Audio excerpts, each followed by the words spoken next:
ఘనమైన నామమునకు మహిమ కలుగునుగాక. మన ప్రభువును రక్షకుడునునైన యేసుక్రీస్తుల వారి యొక్క ప్రశస్తమైన నామమునకి మహిమ, ఘనత, ప్రభావములు యుగ యుగములకు కలుగునుగాక.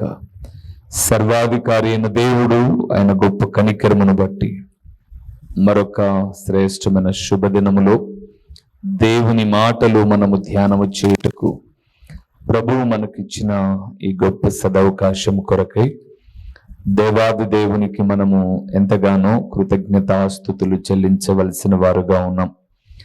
అదే సమయంలో దేవుని వాక్యం వింటూ ఆత్మీయముగా బలపరచబడుతూ దేవుని పాద సన్నిధిని ఎడతెగని వ్యక్తులుగా నిత్యము ఆయనను ఆరాధిస్తూ ఉన్నందుకు ప్రభు పక్షముగా మీకు వందనములు తెలియచేయుచున్నాను. దేవాది దేవుడు మనకు అనుగ్రహించిన ఈ సమయంలో గడిచిన సందేశములో ఒక మాటను మనం ధ్యానం చేశాం. దేవుని నమ్మిన వారికి అవసరమైనవి ఏవి అనే విషయాన్ని మనం చూసాం. ఈరోజు కూడా అదే మాటను కొనసాగిస్తూ దేవుడు మన అవసరతలు తీర్చాలంటే మనకు అవసరమైనది ఏమిటి? ఈరోజు మనం ధ్యానం చేయబోతున్న అంశ భాగము, దేవుడు మన అవసరతలు తీర్చాలంటే మనకు అవసరమైనది ఏమిటి? దేవుడికి మనం ఎన్నో అవసరాలు చెప్తూ ఉంటాం. దేవా, పిల్లల విషయమై, భర్త విషయమై, భార్య విషయమై, కుటుంబ విషయమై, వ్యక్తిగత విషయమై, ఆరోగ్య విషయమై, ఆయుష్ విషయమై, మేమైతే పరిచర్య విషయమై, ప్రయాణాల విషయమై, పనుల విషయమై ఎన్నో మనం చెబుతూ ఉంటాం. చెబుతూ ఉన్నప్పుడు దేవుని వాక్యము చాలా స్పష్టముగా దేవుని ఆత్మ నడిపింపును బట్టి మనం చెప్పడంలో ఏ విధమైన తప్పు లేదు. ఎందుకంటే మనం చెప్పుకొనదగిన సహాయకుడు ఆయన. అయితే ఆయన మన అవసరతలు తీర్చే దేవుడే. మన అవసరతలు తీర్చబడాలి అంటే మనకు ఉండాల్సిన లేదా మనము చేయాల్సిన అవసరతలు కొన్ని ఉన్నాయి. అవి మనం ధ్యానం చేయాలి. రండి మూల వాక్య భాగంలోనికి వెళ్దాం. ఫిలిప్పీయులకు రాసిన పత్రిక 4వ అధ్యాయము 19వ వచనాన్ని మరొకసారి మూల వాక్యముగా మనం చదువుకున్నాం. ఫిలిప్పీయులకు రాసిన పత్రిక 4వ అధ్యాయము 19వ వచనాన్ని చదువుతున్నాం. కాగా దేవుడు తన ఐశ్వర్యము చొప్పున క్రీస్తు యేసునందు మహిమలో మీ ప్రతి అవసరమును తీర్చును. చాలు. అపోస్తలుడైన పౌలు ఫిలిప్పి పట్టణంలో ఉన్న సంఘముతో మాట్లాడుతూ ఉన్నాడు. ఆయన చెరసాల్లో ఉన్నాడు. చెరసాల్లో ఉన్న వ్యక్తికి ఫిలిప్పి పట్టణంలో ఉన్న సంఘము అప్పుడప్పుడు ఆయనకు అవసరమైనటువంటి వస్తువులు పంపిస్తూ వచ్చారు. అవన్నీ ఆయన పొందుకొని చాలా చక్కగా, మీరు నాకు ఎంతగానో సహాయము చేశారు అని 16వ వచనంలో, నేను మీ నుంచి ఏదో ఆశించేలాగా చెప్పలేదు, మీరు పంపిన వస్తువులు నేను ఎపప్రొదీతు వలన పుచ్చుకున్నాను, నాకేమీ తక్కువ లేవు, అవి మనోహరమైన సువాసన, దేవునికి ప్రీతికరము, ఇష్టమైన యాగము అని 18లో అంటూ 19లో మీరు నాకు పంపించారు కదా, మీరు నాకు ఇచ్చారు కదా, మీ అవసరత కూడా క్రీస్తు యేసు మహిమైశ్వర్యములో దేవుడు తీరుస్తాడు అని అన్నాడు. ఈ మాట నాకు చాలా ఇష్టమైన వాక్యం అండి. ఎవరైనా దేవుని పిల్లలు నాకు ఎప్పుడైనా అర్పణ పంపించినా, వారు సుదూరములో ఉన్నవారు అయినప్పుడు, అది 50 రూపాయలైనా 100 రూపాయలైనా, ఒకవేళ 1000 రూపాయలైనా 10,000 అయినా, అంతకన్నా ఎక్కువైనా, వారిని నేను ప్రోత్సహించేటప్పుడు వాడేటటువంటి మాటలో తప్పనిసరిగా నేను వారికి ఇచ్చే మెసేజ్లో 4వ అధ్యాయము 17, 19 వచనాలు ఖచ్చితంగా ఉంటాయి. 17వ వచనం మొదట పంపిస్తాను, నేను ఈవిని అపేక్షించి మిమ్మల్ని మెచ్చుకోవడం లేదు అని 19వ వచనాన్ని నేను వారికి కరాఖండితంగా చెబుతూ దేవుడు కూడా మీ ప్రతి అవసరత తీర్చాలని ఒక దైవజనుడిగా నా ఆశ అని తప్పనిసరిగా ఈ వాక్యాన్ని నేను జోడిస్తూ ఉంటాను. సో దేవుడు మన అవసరతలు గుర్తెరిగేవాడు, ఆయనకు తెలుసు. అయితే మనకు అవసరమైనవి పొందుకోవాలన్నప్పుడు కొన్ని దేవుడు చెప్పిన అవసరతలు గుర్తెరిగి మనం చేయాలి అని చూస్తూ గడిచిన సందేశములో మన అవసరత ప్రార్థనా అవసరత అని, వాక్య ఉపదేశం ఎడల మనము అవసరత కలిగి ఉండాలని, నానా విధమైన శ్రమలు శోధనలు మనకు అవసరమే అని, అన్ని విషయాల్లో శ్రమలు ఎదురవుతున్నప్పుడు ఓరిమి అవసరము అని ముందు సందేశంలో మనం చూస్తూ, తర్వాత సందేశంలో కూడా మన అవసరతలు లేదా మనము చేయాల్సిన పనులు ఏంటో కొన్ని చూద్దాం అని చెప్పుకున్నాం. అవి ఈరోజు చూసి ముగిద్దాం. మొదటి విషయానికి వద్దాం. ఎఫెసీయులకు రాసిన పత్రిక 4వ అధ్యాయము 29వ వచనంలో మనము చేయవలసిన అవసరత లేదా మనము చేయవలసిన విషయాలు ఏంటో కొన్నిటిని మనం చూద్దాం. ఎఫెసీయులకు రాసిన పత్రిక 4:29 వినువారికి మేలు కలుగునట్లు ఆ మాట చూసారా, అవసరమును బట్టి క్షేమాభివృద్ధికరమైన అనుకూల వచనమే పలుకుడి గాని దుర్భాషను మీ నోట రానియకుడి. చాలు. మొదటిది ప్రియులారా, మన నోట వెంట అనుకూల వచనము రావాలి. అనుకూల వచనము రావాలి. అనుకూల, పదే పదే మాట చెప్తున్నాను చూడండి. ఎవరో మన దగ్గరికి వ్యాధనో బాధనో వచ్చారు.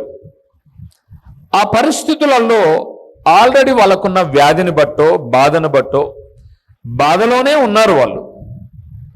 ఇప్పుడు మన దగ్గరకు వచ్చి చెప్పుకున్నారు, ఇలాంటి బాధలో ఉన్నాము, ఇలాంటి పరిస్థితి అని. సాధ్యమైతే మనం మేలు చేయొచ్చు లేదా మౌనం వహించవచ్చు, అంతే తప్ప వారు ఆల్రెడీ బాధలో ఉన్నప్పుడు వాళ్ళ పుండు మీద కారం మాత్రం చల్లకూడదు. అదే అనుకూల వచనం అంటే. వారు ఏదో ఇబ్బందులు వచ్చారు, అందుకే బైబిల్ గ్రంథం చాలా చక్కగా మాట్లాడింది. మేలు చేయుట నీ చేతనైతే చెయ్యి, లేదా చేసే ఇండ్లు చూయించు, లేదా మౌనంగా ఉండు. ఇలాంటి పరిస్థితికి మీరు ఇలాగ చేశారని అప్పుడైతే కాదు, తర్వాత మరొకసారి ఎప్పుడైనా నువ్వు వెళ్ళి చూడు, ఇలాంటి ఇబ్బందులు నీకు క్రమేపీ రావడానికి ఇది పరిస్థితి అని చెప్పు. కానీ నీ దగ్గరకు వచ్చి చెప్పినప్పుడు అప్పటి మాత్రం నువ్వు చెప్పడం అది అనుకూల వచనము కాదు. అందుకే బైబిల్ గ్రంథంలో మనం చూస్తే ఒక చిన్న ఉదాహరణ మీకు జ్ఞాపకం చేస్తాను. దావీదు తన కుమారుడైన అబ్షలోము తరుముతుంటే అడవులకు వెళ్ళిపోతున్నాడు. దావీదు వెంట ఆ పట్టణంలో ప్రియమైన వారందరూ వెళ్తూ ఉన్నారు. దావీదు కూడా కాళ్ళకు చెప్పులు లేకుండా తల కప్పుకొని వెళ్ళిపోతూ ఉన్నాడు. దావీదు యుద్ధంలో పారిపోయేవాడు కాదు, ఎదురుగా నిలబడి చంపేవాడు, సింహపు గుండె లాంటి వాడు. అలాంటి వాడు నా కొడుకుతో నేను యుద్ధం చేయడం ఏంటి అని వెళ్ళిపోతున్నాడు. వెళ్ళిపోయేటప్పుడు షిమి అనబడేవాడు, అయ్యో ఎంత కష్టం వచ్చిందయ్యా అనాల్సింది పోయి ఏమంటున్నాడు అనంటే, దుర్మార్గుడా, నువ్వు చేసావురా ఇలాగా, సౌలుకు చేశావు. వాస్తవానికి సౌలు ఏం చేశాడో షిమికి కూడా తెలుసు. కానీ షిమి సౌలుకు బంధువు కాబట్టి తప్పు ఎప్పులు ఏమి గ్రహించుకోకుండా అతని పక్షాన ఉండి దావీదు మీద దుమ్మెత్తి పోస్తూ రాళ్లతో విసురుతూ ఉన్నాడు.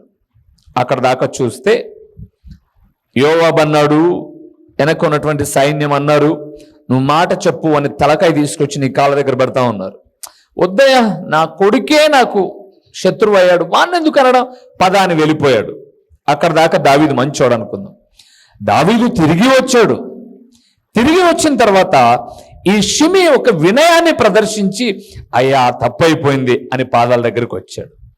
ఎరా, గంటకొక ఆట ఆడతావురా నువ్వు, పోయేటప్పుడు దుమ్మెత్తి పోసావు, ఇప్పుడేమో తప్పంటావురా నువ్వు అని అనలా. అప్పుడు కూడా మీరు బైబిల్ గ్రంథాన్ని చూస్తే ఇది సమాధానకాల సమయం కాబట్టి వదిలేశాడు.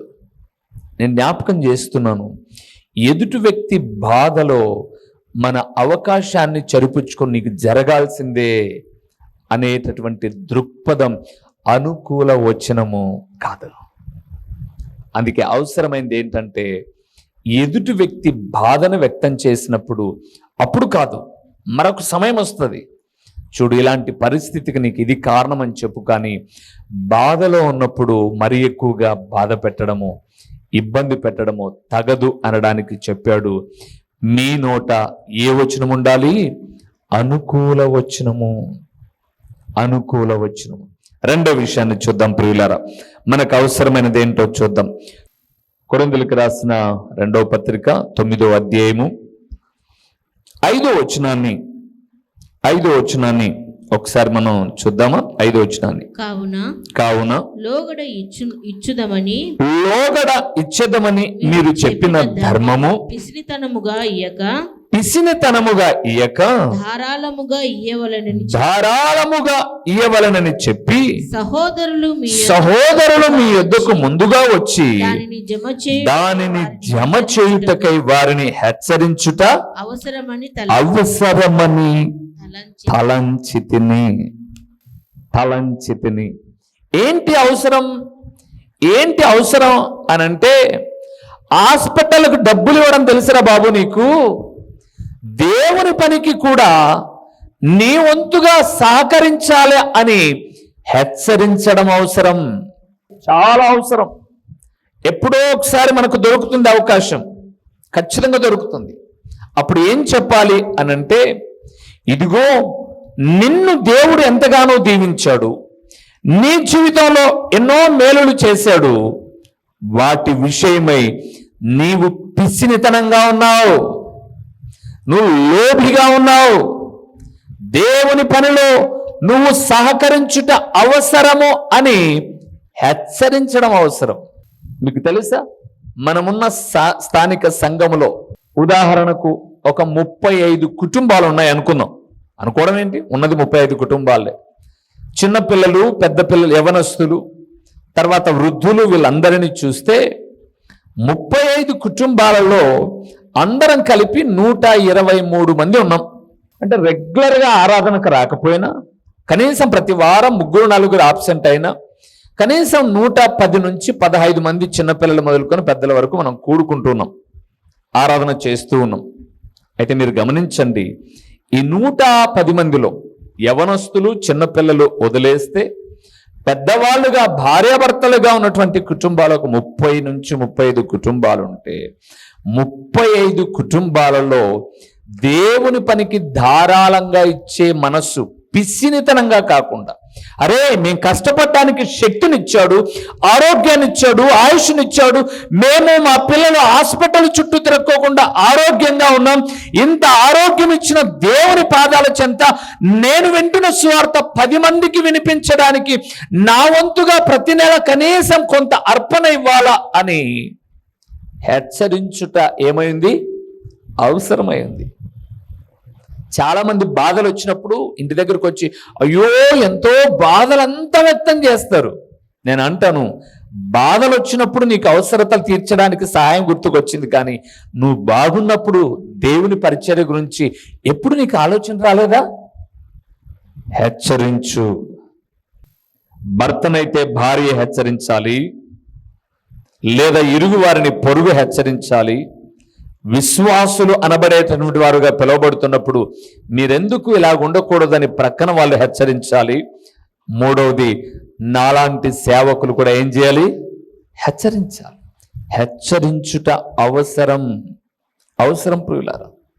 హెచ్చరించినా వినని వాళ్లకు ఒకరోజు ఇబ్బంది వచ్చినప్పుడు మనం కూడా ఏం చేయొచ్చంటే, ఆ రోజు బాధించాల్సిన పని లేదు, కానీ సైలెంట్గా ఉండి మేము దేవునికి ఇచ్చాం, దేవుడు మాకు తోడుగా ఉన్నాడు అని అంటే ఆటోమేటిక్గా వారి బాధ, వారి పరిస్థితి ఏదో వాళ్ళకు తెలుస్తుంది. అందుకే జ్ఞాపకం చేస్తున్నాను పురుగులారా, బాగలేకోకుండా ఏ కుటుంబం ఉండదు. నాకైనా కష్టాలు వస్తాయి, మీకైనా కష్టాలు వస్తాయి, అందరికీ పిల్లలు ఉన్నాక, కుటుంబం ఉన్నాక ఇరుకు ఇబ్బందులు వస్తాయి. అయితే ఒక్క మాట చెప్పగలను, ఈ ఇబ్బందులు రాకముందు బాగున్నప్పుడు, క్షేమంగా ఉన్నప్పుడు దేవుని కొరకు మనం ఏం చేసాం? హాస్పిటల్కి వెళ్తే తెలిసిన వాళ్ళుండి ఫీజు తగ్గితే మేలనుకుంటాం, అక్కడుండి కొన్ని డబ్బులు తగ్గితే మేలనుకుంటాం. తగ్గితే మేలనుకోవడం నీ ఆశ మంచిదే, కానీ బాగున్నప్పుడు నువ్వేం చేసావు? ఎప్పుడైనా దేవుని పనిలో గుప్పిలి విప్పుదామని అనిపించిందా నీకు? మరలా మీరు 5వ వచనాన్ని చూస్తే, లోగడ ఇచ్చేదమని మీరు చెప్పిన ధర్మము ఎలాగా? పిసిన్తనంగా. పిసిన్తనంగా. మన మందిరంలో కూడా ఉన్నారండి పిసిని వాళ్ళు ఉన్నారు. ఎందుకు అలా ఇస్తే రూబేను బాగుపడతాడేమో. ఒకటి గుర్తుపెట్టుకోండి, మీరు ఇచ్చినా ఇయ్యకపోయినా రూబేన్ ఎప్పుడు బాగుంటాడు, ఆల్వేస్ బాగుంటాడు. కారణం ఏంటో తెలుసా? నా గర్వము అతిశయం కాదు, కానీ నేను దేవుడు నాకు ఇచ్చినటువంటి ప్రతి ధనాన్ని సహజంగా ఎవరైనా ఏమంటారంటే, ఒకవేళ లోకంలో ఉన్నటువంటి ఇజ్రాయెల్ ఆచార ప్రకారము దేవుని బిడ్డల ప్రకారంగా 100కి 10 రూపాయలు ఇవ్వాలంటారు. నేనైతే ప్రభునందు ప్రియులారా, ఇవ్వగా మిగిలింది నాకు సమృద్ధిగా ఉంది. అంటే 10 ఇవ్వట్లా, నేను 90 రూపాయలు ఇచ్చేస్తున్నాను. నాకు 10 రూపాయలు చాలు అనుకుంటే ఆ 10కి తోడు కావాల్సింది ఇస్తూనే ఉన్నాడు దేవుడు. నేను ఎన్నో పర్యాయంలో నా జీవితంలో అనుకున్నాను, ప్రభువా ఏంటి ప్రభువా, ఇక్కడ నుంచి నేను కడపకి వెళ్ళాను, హాస్పిటల్కు, ఏదో కొన్ని ప్రదేశాలకు వెళ్ళాను. ఒకసారి నేను భోంచేయడానికి హోటల్కి వెళ్ళాను. ఆ హోటల్లో కూడా అవి కూడా ఎలాగున్నాయి తెలుసా? అంత లైట్లన్నీ డిమ్ముగా ఉన్నాయి. ఆ ఏసీ హోటల్లో మేము కూర్చునే చోట మాత్రమే లైటింగ్స్ ఉన్నాయి. నేను ఒక అన్న ఇద్దరం కూర్చొని బిర్యానీ ఆర్డర్ చేసాం. ఈ ఛానల్ అయినా నేను కూర్చొని బిర్యానీ ఆర్డర్ చేసాం. ఆయనే డబ్బులు కట్టేదేమో, ఇద్దరం కూర్చున్నాం, బిర్యానీ ఆర్డర్ చేసాం. అక్కడ చీకటిగా ఉన్నట్లుగా ఉంది, కానీ మేము కూర్చున్న లైటింగ్ దగ్గరకు వచ్చి ఒక ఆయన అన్నాడు, మీరు ప్రార్థనా ఛానల్లో వాక్యం చెప్తారు కదా బ్రదర్ అన్నాడు. అవును అంటే, ఉండండి లోపలికి వెళ్ళేసి మా రైసులో ఉన్నటువంటి ఆ మాంసపు ముక్కలు తక్కువైతే ఆయన అందులో సర్వర్గా పని చేస్తున్నాడు, బిల్లు రాసే పనిలో ఉన్నాడు. ఆయన లోపలికి వెళ్ళి మీరు బాగా తినండి అన్నా. ఎంత బాగుంటాయన్నా మీ వాక్యాలు. నేను అన్నా, నీకు ఎలాగ టైం దొరుకుతుందంటే, మేము ఇక్కడికి వచ్చేది 11 గంటల కన్నా, ప్రతిరోజు మీ వాక్యం చూసేస్తాం. వెళ్ళిన ప్రతి చోట మేలు కారణం ఏంటంటే, మేము గుప్పిలి విప్పుతుండడం దేవుడు చూస్తూ ఉన్నాడు. అందుకే గుర్తుపెట్టుకోండి ప్రియులారా, ఎప్పుడు కూడా దేవుని వాక్యం సెలవిస్తుంది, అనుకూల వచనం ఉండాలి. రెండవది, పిసినిగా ఉండేటటువంటి వాళ్ళని ఏం చేయాలి? హెచ్చరించాలి. పిసినారోలను హెచ్చరించుట అవసరం. మరి రేపు నీకు బాగలేనప్పుడు దేవుడు సహాయం చేయాలంటే, బాగున్నప్పుడు దేవుడి పనికి సహకరించు అని సేవకుడైన నేనే కాదు, మీరు కూడా హెచ్చరించుట అవసరం. మూడవది ఏమవసరమో చూద్దామా? ఫిలిప్పీయులకు రాసిన పత్రిక 4వ అధ్యాయము 16వ వచనాన్ని ఒకసారి చదువుకుందాం. ఏలయనగా తెస్సలోనికలో కూడా మీరు మాటికి నా అవసరము తీర్చుటకు సహాయము చేసి. చాలు ప్రియులారా, మూడవదండి, దేవుని ప్రియబిడ్డలమైనటువంటి మనము పరిశుద్ధులు లేదా ప్రార్థనా పరులు అనబడేటటువంటి వారికి వారి అక్కరలు తీర్చడానికి కొంతైనా ముందుకు రావాలి.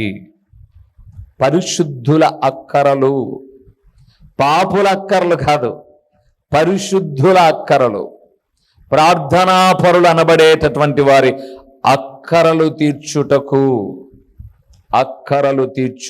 ఈ మాట ఎందుకో ప్రభు పదే మాట్లాడుతున్నాడు. నిజం, ఈరోజు చాలా మంది జీవితాల్లో అక్కరలు తీర్చే బదులు అవసరతలు తీర్చమని అడిగే వాళ్ళే ఎక్కువైపోయారు. చాలా మంది అలాగే, అక్కరలు తీర్చే వాళ్ళు లేరు. చాలా మంది పరిశుద్ధుల అక్కరలు తీర్చాల్సిన వాళ్ళు తమకు పట్టనట్టుగా ఉంటూ ఉన్నారు. అందుకే నేను ఎప్పుడు ఒక మాట చెప్తుంటాను, ఎవరైనా హాస్పిటల్లో అనారోగ్యం చేత ఉన్నారు, వాళ్ళకు కేజీ ఆపిల్ అవసరంలా, వాళ్ళు తినలేరు, వారి నోరు చేదు ఒడిచింటుంది.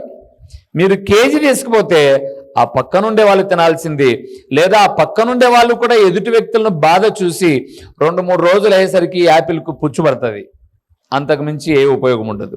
కానీ దేవుని పిల్లలమైన మనం ఏం చేయొచ్చు తెలుసా? ఒకరెవరైనా బాధలో ఉన్నప్పుడు, ఇబ్బందుల్లో ఉన్నప్పుడు, ఇదిగో ఈ 500 దగ్గర పెట్టుకో, నీకు ఏదైనా బాగులేదు కాబట్టి చూయించుకో అనడం యాపిల్ కన్నా, సపోటా కన్నా, బెడ్ కన్నా చాలా గొప్పది అవసరత తీర్చడం. కానీ మనం ఏం చేస్తామంటే 500 అనేది చాలా డబ్బులు, రూపాయలు బ్రెడ్ అనేది చాలా చిన్నది. ఏం అవసరం మనకు ఎప్పుడన్నా ఇచ్చారా? పెళ్ళన్న అయితే ఏదో 500 చదింపులు పెడితే మళ్ళీ 500 ఇస్తారు. ఇట్టిస్తే ఏం లాభం అని అనుకుంటాం. కానీ గుర్తుపెట్టుకోండి ప్రియులారా, మనము ఏదైతే చేస్తామో అది తప్పకుండా ఒకరోజు దేవుడు మనకు తిరిగి ఇస్తాడు. నిజమండి, నమ్మండి. అందుకే పరిశుద్ధుల అక్కరలు గుర్తెరిగి తీర్చాలి మనం. ఎందరో లోకంలో దేవుని పిల్లలుగా ఉన్నటువంటి వారు ఇబ్బందుల్లో ఉన్న వాళ్ళు మనకు తెలిసినప్పుడు మనం కొంత సహకరించడం అనేది పెద్ద ఎక్కువేం కాదు. మనకు తెలుస్తుంది కొన్ని విషయాలు, మన వాళ్ళు అనబడే వాళ్ళు ఏదో ఇబ్బందుల్లో ఉన్నారు అని తెలుస్తుంది. ఇబ్బంది అన్నప్పుడు మనం ఏదైనా కొంత సహకరించడం అనేది అది చాలా అవసరమైనది. అందుకే మొదటిది అనుకూల వచనం అవసరం, రెండవది పిసినారులను ఏం చేయడం, హెచ్చరించడం అవసరం, మూడవది పరిశుద్ధుల అక్కరలు తీర్చడం అవసరం, నాలుగవది చెప్పి నేను ముగిస్తాను ప్రియులారా. తీతు రాసిన పత్రిక 3వ అధ్యాయము 14వ వచనము, మన వారును నిష్ఫలులు కాకుండా నిమిత్తము అవసరమును బట్టి సమయోచితముగా సత్క్రియలను శ్రద్ధగా చేయుటకు నేర్చుకొనవలెను. మరలా చూస్తారా, మన వారును నిష్ఫలులు కాకుండా నిమిత్తము ఏంటట, అవసరమును బట్టి సమయోచితముగా సత్క్రియలను శ్రద్ధగా చేయుటకు. నాలుగవది ప్రియులారా, నాలుగవది సమయోచితముగా మంచి పనులు చేయుట అవసరము. సమయోచితముగా ఏం పని చేయుట, మంచి పని చేయుట. అంటే ఏమున్నాయి మంచి పనులు మనం చేసేటివి? చాలా ఉన్నాయి ప్రియులారా. ఆయన అన్నాడు, చేయుటకు నీ చేతికొచ్చిన ఏ పనైనను నీ శక్తి లోపము లేకుండా చేయి. మంచి చేయడానికి ఎన్నో ఉన్నాయి ప్రియులారా. ముంచే పనులొద్దు, కానీ అవసరమును బట్టి మంచి పనులు చేయుట సమయోచితంగా, అంటే ఈ సమయానికి ఈ పని చేయుట అనేది, మంచి పని అనేది అవసరము. ఏంటి ఉన్నాయి? చాలా చెప్పుకోవచ్చు మనం. ఉదాహరణకు బైబిల్ గ్రంథంలో మనం చూస్తే అపోస్తుల కార్యము 9 నుంచి 13 అధ్యాయ లోపల ఒక యవ్వన బిడ్డ కనిపిస్తుంది. అమ్మాయి పేరు దోర్కా. భాషాంతరమున ఆమెకు పేరేంటట, తబిత అన్నారు. ఈ అమ్మాయి చాలా మంచి వ్యక్తి అనడానికి అక్కడున్న స్త్రీలందరూ చెప్పిన సాక్ష్యం ఏంటంటే, ఆ అమ్మాయి చనిపోయింది. సేవకుడు వచ్చాడు. సేవకుడు భూస్థాపన నిమిత్తమై వస్తే వాళ్ళందరూ చెప్తున్న మాట ఏంటంటే, ఈ అమ్మాయి బ్రతికున్నప్పుడు మాకు చాలా మేలు చేసింది, చాలా మేలు చేసింది మాకు. ఏం చేసింది మేలు? ఈ అమ్మాయి వృత్తి ఫలాని వృత్తి, టైలరింగ్ ఏమో బహుశా. ఆ అమ్మాయి మా కొరకు, విధవరాన్లమైన మా కొరకు ఎన్నో మంచి పనులు చేసింది అని చెబుతూ వచ్చారు, కొనియాడుతూ వచ్చారు. అలాగే శతాధిపతి ఉన్నాడు బైబిల్ గ్రంథంలో. అతని దాసుడు అనారోగ్యం చేత ఉన్నప్పుడు, మీరు లూకాసు వార్త 8వ అధ్యాయం తర్వాత చదువుకోగలిగితే, అతను వచ్చి కొంతమంది మనుషులను పంపించి, నా దాసుడు అనారోగ్యం చేత ఉన్నారు, బాగు చేయండి అని అంటే, ఆ ఊరు వాళ్ళు చెప్తున్నారు యేసు ప్రభుల వారితో, ఇతడు మనకు సమాజ మందిరము కట్టించాడు, మంచి పని చేశాడు. రెండవది అపోస్తుల కార్యం 10వ అధ్యాయంలో కొర్నేలి ఉన్నాడు. ఇతను దాన ధర్మాలు చేసి ఎల్లప్పుడూ మంచి పనులు చేసేవాడు. దేవుని బిడలారా, మన జీవితాల్లో మనం చేసిన మంచి ఏమున్నాయి? దేవుని వాక్యం సెలవిస్తుంది, చేయుటకు నీ చేత అయినటువంటి ఏ మంచి పని అయితే ఉందో దాని నీ శక్తి లోపము లేకోకుండా, ఎవరో చూడాలని కాకుండా, ఎవరో చూసి మెచ్చుకోవాలని కాకుండా నువ్వు చేసే మంచి తప్పనిసరిగా ప్రభు ఎదుట ఘనంగా ఉంటుంది. అందుకే యేసు ప్రభుల వారు ఒక మంచి ఉపమానాన్ని చెప్పాడు మత్తయి రాసిన సువార్త 25వ అధ్యాయములో. నేను ఆకలి గొంటిని, మీరు ఆహారం తీసిపోయి పందులకేస్తిరి. అవునా? ఈరోజు మిగిలింది మనకు తెలిసి మిగిలింది అనుకున్నాం, అది రేపటికి పులిసిపోతుంది అంటే ఈ రాత్రి ఎవరికన్నా ఇయ్యం, ఈ రాత్రి ఎవరికన్నా ఇయ్యం, తీసుకుపోయి దబేళ్ళమని పడేస్తాం మనం. కానీ గుర్తుపెట్టుకోండి ప్రియులారా, లోకంలో చాలా మంది ఒక్క పూట ఆహారం నోసుకోలేని వాళ్ళు చాలా మంది ఉన్నారు. అందుకే యేసుప్రభు చెప్పాడు, నేను ఆకలిగొని ఉంటిని, మీరు నాకు ఆహారము పెట్టలా అన్నాడు అనీతిమంతులతో. నేను దప్పిగొంటిని, దాహమేలా అన్నాడు. మూడవది, దిగంబరినై ఉంటిని, నన్ను చేర్చుకోలా. వస్త్రహీనుడనై ఉంటిని, మీరెప్పుడు నాకు వస్త్రాలు ఇవ్వలా అన్నాడు. వాళ్ళు అన్నారు, నువ్వెప్పుడున్నావు ప్రభు అలాగా, నువ్వు ఉన్నావని తెలిస్తే మేము మంచి ఇచ్చేవాళ్ళమే అని అన్నారు. కానీ యేసు ప్రభు అన్నాడు, ఈ నా సహోదరుల్లో ఒకరికి మీరు చేయలేదు గనుక నాకు చేయలే. రెండో వర్గముతో అన్నాడు, కుడివైపునున్న వారితో, నేను ఆకలిగా ఉంటిని, మీరు నాకు ఆహారము పెట్టారు. నేను దాహము కొంటిని, దాహం తీర్చారు. వస్త్రహీనుడినై ఉన్నాను, నాకు వస్త్రాలు ఇచ్చారు. నేను దిగంబరిగా లేకపోతే బయట వ్యక్తిగా ఉన్నప్పుడు నన్ను చేర్చుకున్నారు. ఇలాంటి మాటలు చెప్పినప్పుడు నీకెప్పుడు ఇచ్చాం ప్రభువా అన్నారు. ఆయన అన్నాడు, ఈ నా సహోదరులలో. ప్రభువునందు ప్రియమైన వాళ్ళారా, సత్క్రియలు అనబడేటటువంటివి తెలియకోకుండానే మనం చాలా చేయొచ్చు. మహోన్నతుడైన దేవా, నీ ఘనమైన నామమునకు స్తోత్రములు చెల్లిస్తూ ఉన్నాము నాయనా. ఎవరు బలహీనంగా ఉన్నా, అనారోగ్యంగా ఉన్నా, ఇబ్బందిలో ఉన్నా, బాధలో ఉన్నా, వారి అవసరత మీరు తీర్చి వారిని బాగు చేసి మేలు పొందండి. ప్రకటించబడిన పరలోకపు సంగతులు వ్యర్థముగా పోకుండా సారవంతమైన నేలను పడిన విత్తనము వలె 30 60 100 ఫలింపచేసి మీ ఘననామానికి మహిమ ఘనత ప్రభావములు మీరు కలుగు చేసుకునమని ఎంతైనా నమ్మదగిన దేవుడు అని మీకు స్తుతులు చెల్లించుకుంటూ యేసు నామములో అడిగి పొంది ఉన్నాము తండ్రి, ఆమేన్. ప్రభువైన యేసుక్రీస్తు పేరట దేవుని వాక్య వీక్షకులైన ఆత్మీయులైన మీ అందరికీ నిండు వందనములు తెలియచేయుచున్నానండి. ప్రభువునందు ప్రియులారా, దేవుని మహాకృపను బట్టి ఈ ప్రార్థనా ఛానల్ ద్వారా, యూట్యూబ్ ద్వారా 5 సంవత్సరాలు ఇప్పటిదాకా దేవుని మహాకృపను బట్టి 100 ప్రసంగములు మీకు అందించడానికి ప్రభు సహాయం చేశాడు. ఈ సమయంలో ఒక ప్రాముఖ్యమైన ప్రకటన ఏంటి అనగా, మీరు ఎప్పుడైనా పులివెందుల ప్రాంతానికి, ప్రొద్దుటూరు ప్రాంతానికి వచ్చినా ఈ 2 చోట్ల ఉదయ సాయంకాలపు కూడికలు జరుగుతూ ఉన్నాయి.